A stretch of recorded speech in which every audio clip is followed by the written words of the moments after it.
Hello everyone and welcome to Java Forever course. We are learning variables and constants. And in today's class, we will look into constant. Very similar to variables, constants are also used in Java in situations where a value is not going to change. You will use constant. In this class, I'm not looking into the syntax of how a constant is declared in Java. Just bear with me for one more class. In the next class, again, I will talk about it at the syntax level, but let's first understand the concept. Again, back to the memory example.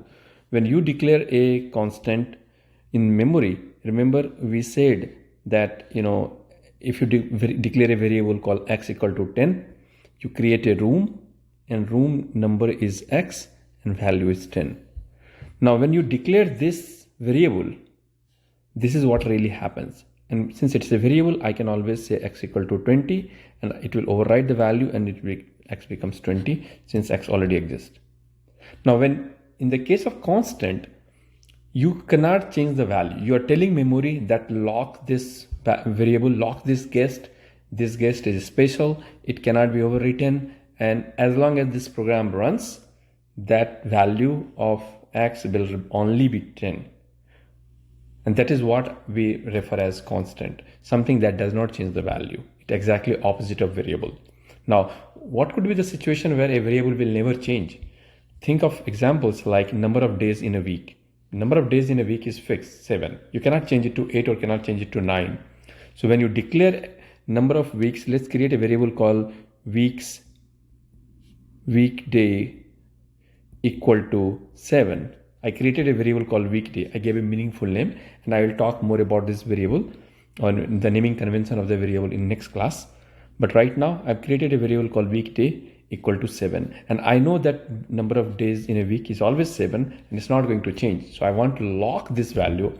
And why would you lock it? Because then memory can manage it much better. It becomes much faster to read it because your memory knows that this room is locked, the guest is not going to change. So memory is optimized for that particular room, and it will simply return you always 7, because now once you write it, you're not going to rewrite it, you're not going to overwrite it.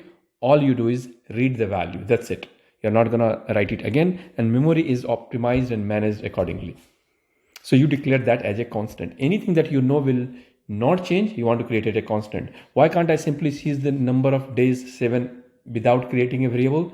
Because it's sometimes, if you realize that some value may change, not in this particular example, right? The another could be interest rate. So that interest rate is fixed for next 5 years. You may want to create an interest rate R equal to like 5%.